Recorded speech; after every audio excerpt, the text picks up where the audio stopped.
How to change language in PayPal account. Today, I'll show you how to change the language in your PayPal account so you can navigate and manage your account in the language that suits you best. So let's get started.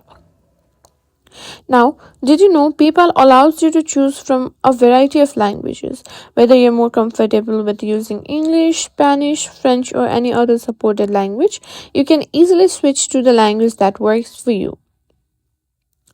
Now, let's begin.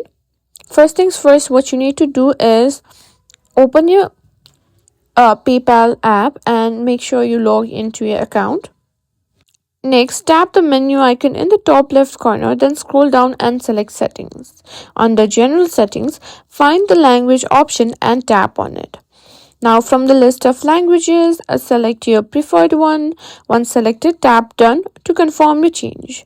Once you confirm, PayPal will refresh and the interface will now be in the language you selected. And that's it, you've successfully changed the language in your PayPal account.